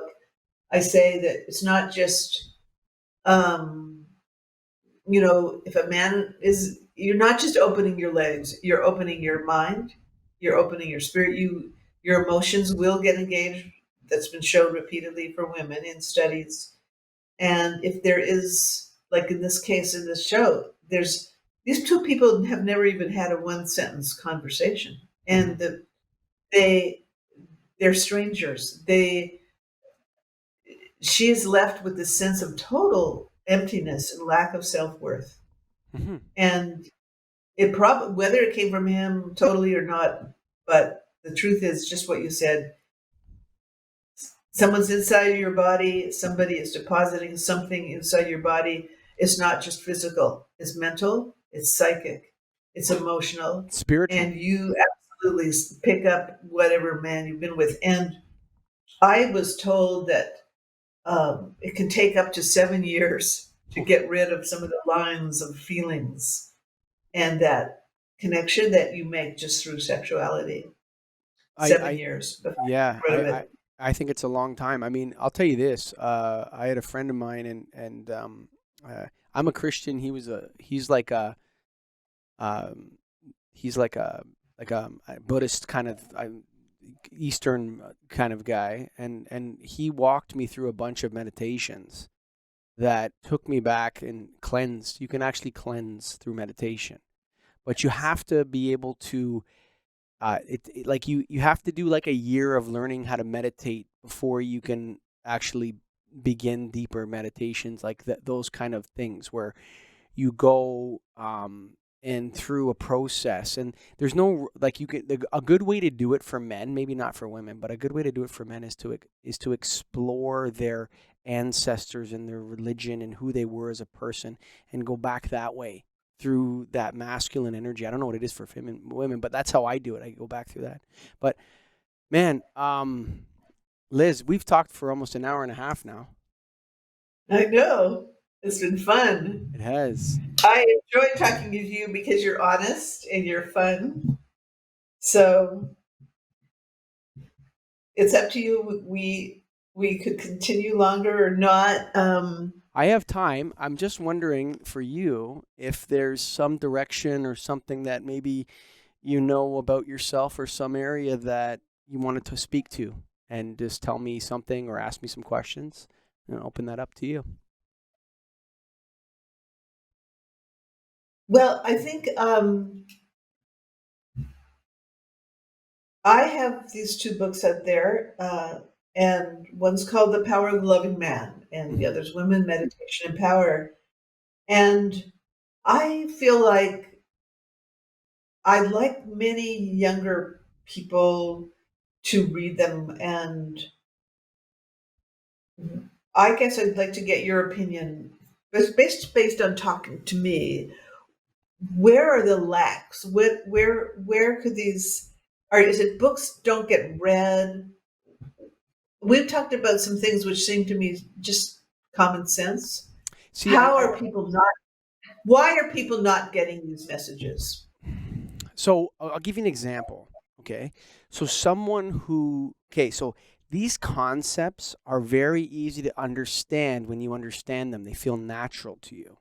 So, like, this is why, like, when I read your bio, I wanted to talk to you a lot about feminism, because if you're a feminist, I'm a feminist. I think we feel the same way. Okay. But I'm very careful because I feel like there's a hate man thing going on out there, which is different than which is a different thing. Like, especially hate white men, for example. That like there's certain forces right now that are very negative, and they seem to be pointing fingers at a group of people. And those kind of waves I get really uncomfortable with. You know, when a group is isolated by an identity type. You want to be careful with that. That's what happened in Germany. You know, it's like, do you know one of the things that's interesting about Hitler? And I'll get to your question in a second. One of the things that's interesting, because you just draw me out a little bit. one of the things that's interesting about Hitler is he started with a campaign of sanitization and disinfection, right? And right now we're in a phase where everything wants to be sanitized and disinfected, and humans are gross. Well, which humans are gross? Which ones do we need to get rid of? The ones that don't wear masks? Or like what, you know what I'm saying? There's like a murderousness in the zeitgeist right now that I'm uncomfortable with. And in Germany, it's like, all of our problems relate to those Jewish people. That's our problem right there. That's what we need to rally against them. Everything is their fault. And if we just counter that position, we're all going to come together as a group, and then we're going to get rid of those people and everything will be fine then, right? And we kind of have that in our zeitgeist right now. And that is working, that's working its way through things. And, whenever they do that, they point to like historical facts, like things that happened. This Thomas Jefferson was a slave owner. Tear down his statue. Right? And it's like, whoa, hang on a second. And then, no, he was a slave owner. And then all the statues are coming down. And then eventually you hear that Frederick Douglass statue, the ex-slave statue, gets torn down too. Like, they've gone completely nuts. They're even tearing down Frederick Douglass's statue. Like, what? Come on. Clearly you have no mission here or purpose other than destruction. But what I'm saying is that people that point to these virtues, for some reason, they get pilloried and they get called extremists, extreme feminists. You know what I'm saying? She's an extreme feminist, right? Well, no. What is she saying? What is she calling for, right? Like, what change? Or maybe she's calling you back to something you were actually when you were. You know what I'm saying? Like, maybe she's not asking you to be something you're not. Maybe she's asking you. Maybe that feminist is asking men to be something they were. You know what I'm saying? Like, it doesn't necessarily have to be a change to something you weren't. Maybe it's an inward call to be the benevolent king. I think if you mixed in something for men with your feminism, like something that men understand, because when I look at your message, when I listen to you, when I read your blog, you're not anti-men, but you could really cultivate that. Like, what you need to do, and you might not like this guy, but you may not like him, Jordan Peterson, okay? So Dr. Peterson was calling for the benevolent king, okay, to emerge, okay? And a lot of people were uncomfortable with him, because a lot of things would have to change if the benevolent king were to emerge, right? Donald Trump is not the benevolent king, okay? No, he's not. No benevolent king would ever grab a woman by the pussy, okay? Like, let's just speak in that terms. Whether you like Donald Trump, you want to vote for him, or by whoever's listening to this, look, he's not the benevolent king. He's like, that is not how men should speak about women ever in any circumstances. Cigar room, locker room, bullshit. That's not how good men speak about women. That's not what they do. And the fact that all men speak like that about women when they're in private, that's actually not true. Okay? Not all men do that. Not all men want to do that. And we need to instruct men that, in fact, if you hear a man speaking like that about women, maybe you should tell him not to, actually. It's actually the opposite, And people have a right to know if their president speaks like that about women, too. You know what I'm saying? So while I don't want to wade into U.S. politics right now, because it's pretty complicated at the moment, Jordan was calling for the benevolent king to emerge. And I think what you're calling for is Athena, the goddess of Athens, of wisdom, of power. Athena was powerful. She was a soldier. She was a warrior. She was a warrior goddess, right? We need that to emerge right now, right? I think if feminists called for Athena, the goddess of wisdom and thought, and that sprung out of Zeus's head, that's what, feminism should call for, is Athena, not to not the crucifixion of Christ. They should be calling for Athena to emerge, you know, and that spirit. And then Jordan Peterson was calling for the masculine aesthetic, the benevolent king, to emerge from the belly of the beast. Like, we know that something's wrong. There's a lot of signals coming at us that we're not doing something right, okay, as a society. And I think we need feminism to stop, or hey, maybe they're not doing this. We need the dialogue to stop being men are bad, or women are bad, or women need to stay in their place, or da da da da. We need the dialogue to be something like, we need to return to a supporting structure that's supportive for people and safe. We need people to love one another and respect one another. We need people to, uh, um, understand the vulnerability of women, and respect it 100%. With, women are more vulnerable than men, Liz. They're more vulnerable. Like, I'm sorry, but my daughters are wombs, and they can get pregnant, and they can be, like, the damage done is spiritually and sexually, and the consequences are far worse for women than it is for men. Yeah. And I think women need to call for that and speak to that. Not that women and men are the same, and women can do the same job as men. Like, we're not talking about competence or conscientiousness. I think there's also like a calling to the vulnerability of women that's the Virgin Mary represents, and that's what we worship in a sense. I don't know if that makes sense. And I'd like to see feminism call to that. Here's what I would say. First of all, the reason I wrote the second book, so I wrote Women, Meditation, Power, then I wrote The Power of the Loving Man, because I knew that to just work only for women without men, also talking about what you're talking about, this loving kind, it's noble, it's very honorable. The side of men to also really focus on knowing how wonderful a power that is. And it's not something just talking. It's actually an amazingly powerful quality for men. To me, I felt like I had to do it. And so I think if a feminist, quote, hates men, anybody shouldn't be hating anybody, because right there you're in a lower state of consciousness. So the women, I agree. Now, on the one hand, women are more vulnerable, but on the other hand, they too can do many things to work with themselves, so their vulnerability is where they want it to be, right? You can be vulnerable to beauty in the garden, or to or to a person that you trust. You can be vulnerable in your family if it's a good family, but there's times when you don't want to be vulnerable. That if you're on the street, you don't want to be vulnerable, But right? And isn't that the feminine power is housed in the vulnerability in a way? no, it is not. No? It is actually, I don't agree. I think vulnerability, fluidity and change, nuclear fission, there's nothing vulnerable about it. Actually, the power of women and the role models of women, these warrior women, are not vulnerable. And one of the things, this, again, Buddhist teacher, he recommended everyone, male and female, masculine, feminine, to take martial arts. Why?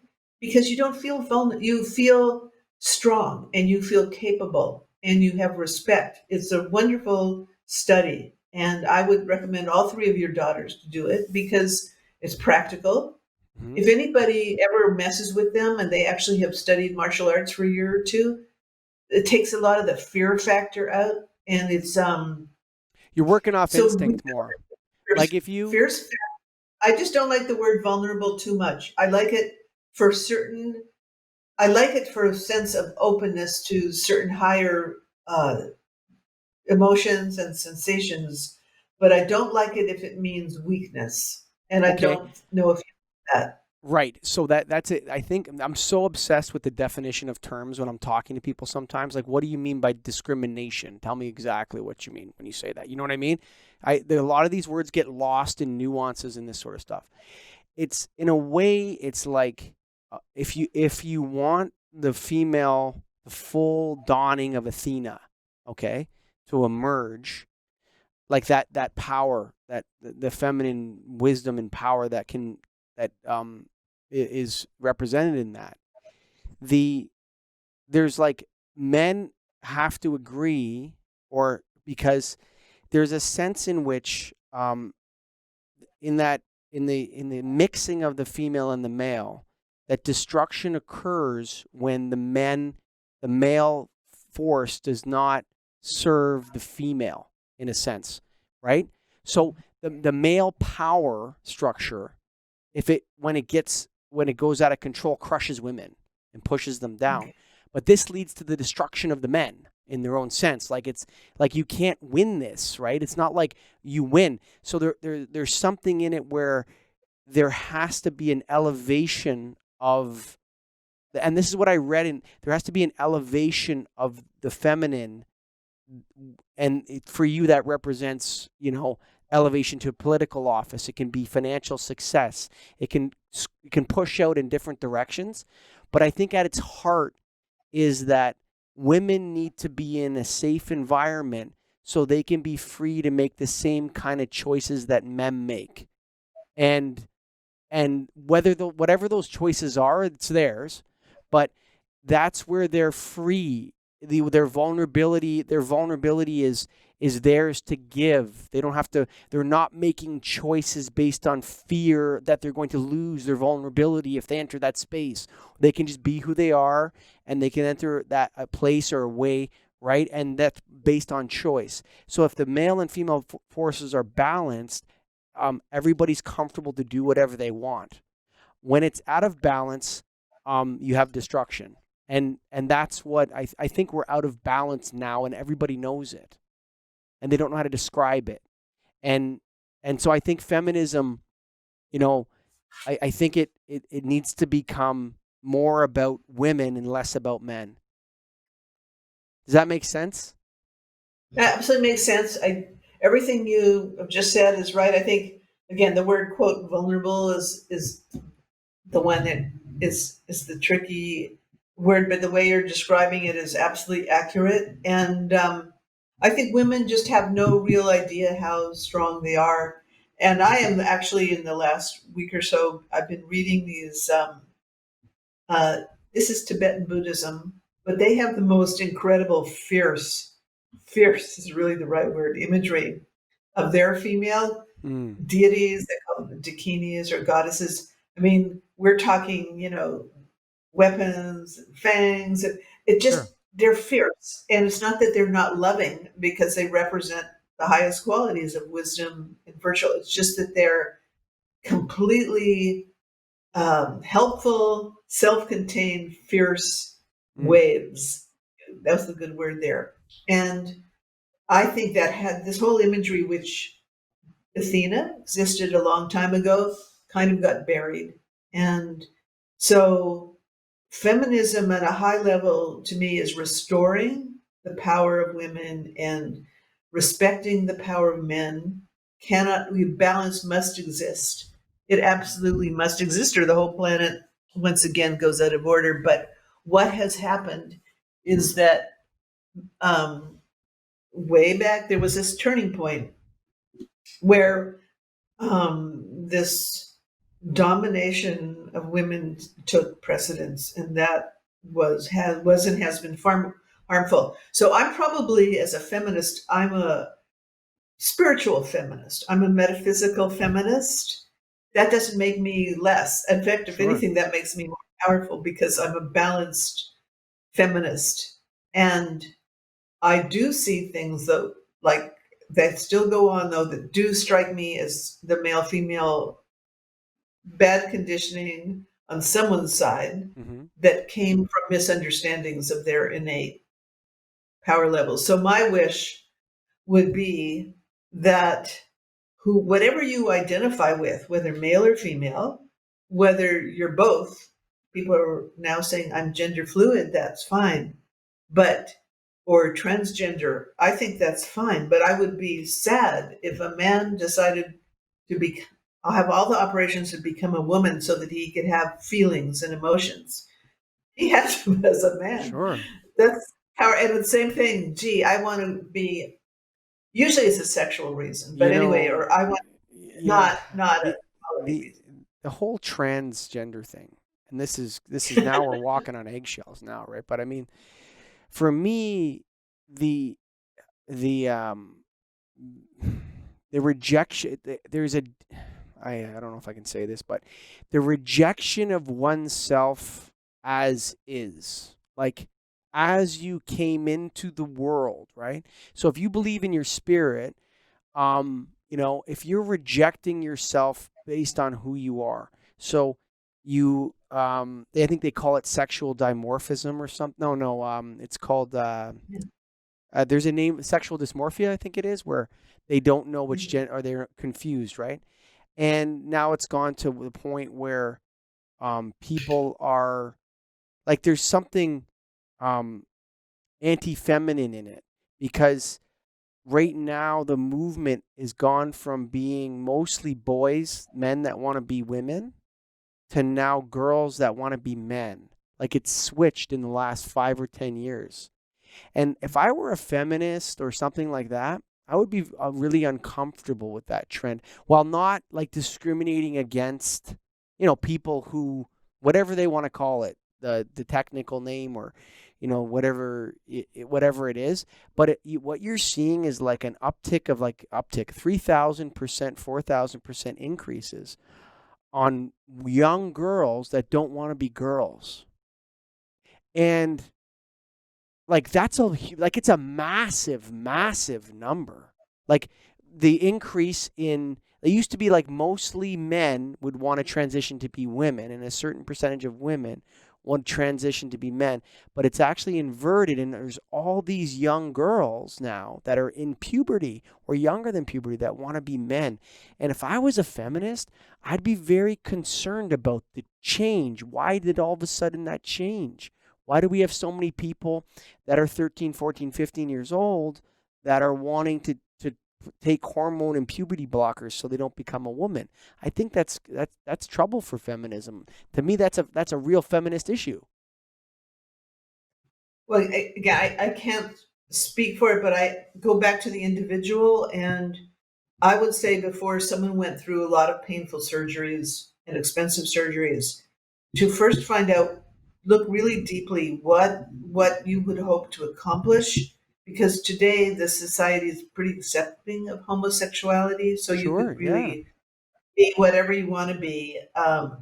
So why change your body shape? If I would sit with it for quite a while and understand too, and this is a Buddhist, and this comes from the East in general, which all believe, and I heard the Christian church did earlier, in reincarnation, because the truth is, if you've had a ton of lives as a woman, and now this life you're born as a man, apparently that sexual tendency doesn't just flip. You can Maybe. actually still be drawn to the other gender. Yes, it's another maybe. And same thing with women. These gals, they could have been men in many, many, many, many lives. And so they're going to be attracted to women still, very likely in Mm. in this life.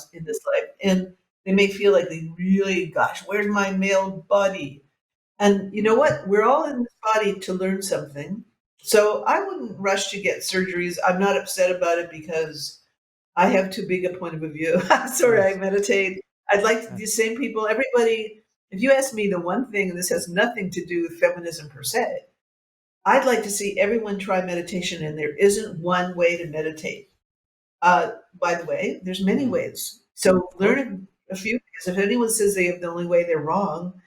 But you are learning to still stop your thought. So if anyone says you can just sit and space out your whole meditation and it's correct, that's not necessarily true. Mm. Just learn different ways to meditate.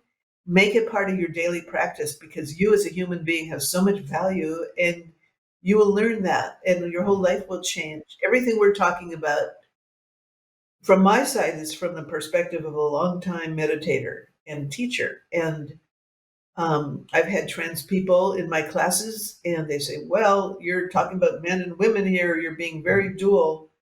And I said, "Actually, just go identify whoever you identify with." I'm not saying, and I'm saying, if you have both sides, well, lucky you. Sure. You're already ahead of the game, Sure. right? That means you have plenty of power and you have plenty of love. Yeah, And if men you can don't have express. you have plenty to work on, right? Yeah, so So I was going to say that men can express. I believe men can express feminine power, and they can express. In fact, they become more powerful when they explore their feminine energy in a way. There's like a, and you know, folks, if you're listening to this, you know, I don't think Liz is being over exaggerated. I think she's 100% right that if you choose to explore the spiritual side of your life, whether that's by reading her books or going to one of her classes, or just choosing to start to explore the spiritual part of your life, like that's the first step maybe, and then you start searching, and there's something to that, man. And whether you work with Liz, you know, in her read her books or do her, maybe you do some online classes or whatever, Liz, I would encourage everybody to start open themselves up to the spiritual side of life as a way to find peace, but also answers and you know what I mean, for guidance. I think it's really important. I agree. Yeah. So, I think that that just sums it up. I have because I'm not arbitrary about what spiritual path you follow. mm, I just think everyone needs one, and the spiritual path should include meditation. And there's no religion or thought form that I know of that suppresses says you should not. If you do meditate, meditate twice a day if you can. Set aside the time, usually before breakfast and before dinner. Go for it. where can people find your books? They're on Amazon. Just you can look under lizlewinson.com. You can go to www.lizlewinson.com. I'm on Facebook and I'm on Instagram. That's pretty much where you find me. I do have a weekly class and teach meditation. It's pretty sweet. It's Thursdays at 6 p.m. Pacific, and that details are on my website. It's on Zoom, of course. We'll post those details too on the getagriponlife.com website. Folks, thank you for making it all the way. I really am thankful for Liz Lewinson and getting to know her. It was a really great conversation. And man, I learned a lot, Liz. Thank you. And thank you for making it to the end, folks. Remember, if you want to start your own podcast, you go to getagripstudios.com.